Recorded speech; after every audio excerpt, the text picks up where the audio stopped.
If you look at in the city of the future, if we want to use renewable energies, the question is, where is this renewable energy coming from and where it is produced? Where is the solar systems, where are the windmills are located, where are the biomasses coming from, and if, for example, hydro energy is available. First of all, if you look on such an energy system, a sustainable energy system for a city, we have to identify the local resources. The local resources differs from city to city, and therefore every city in the future will have a different mix of renewable energies covering its energy demand.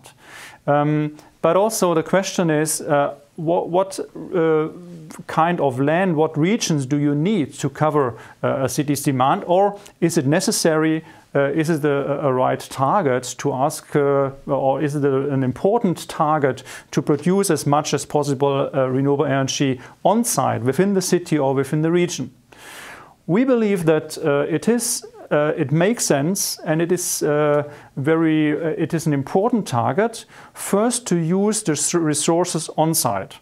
What can a city do? For sure, within the city it's possible to use the roofs to produce solar energy. For sure, usually within the city it's not possible to produce bioenergy, to use bioenergy within, to produce heat and produce electricity, for example. So you need also the region, agricultural land to generate or to grow biomass and make it then available.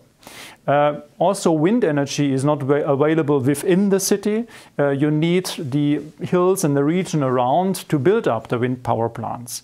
Hydro energy, for sure, is only available if you have a river flowing through the city. But this is dependent on a different location of the city. Therefore, if it comes to a design of an energy system of a city, first you have to find out what is the potential of renewables in the region. Secondly, the question is, you could also say, well, we do have, at least in Central Europe, a very good energy supply scheme. We also have the situation that we are building, for example, offshore wind parks at the seaside. Then you must transport the electricity to the place of high consumption.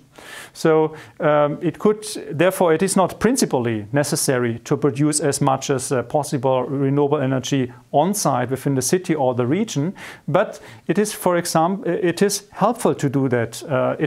It makes sense because there are a lot of benefits. You are increasing your independency in energy supply, for example. You are creating turnover. You are creating jobs, for example. You're becoming more independent, and you are also able to influence the mix of energy. And therefore, what we need in the future is that the energy production is more close to the producer than it was in the past, and this is usually named with the decentral generation character of renewables.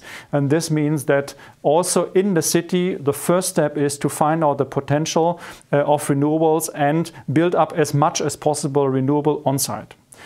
But for sure, it depends now on the size of the city and also of the load profile of the energy, load profile of the city, if it is possible to cover a high share of the energy demand by renewables which are generated on site. Because if it comes to a small city, a small village, it is simple or easy to have with a large PV power plant, photovoltaic power plant, and with a windmill in a neighborhood to cover all the energy demand of that village.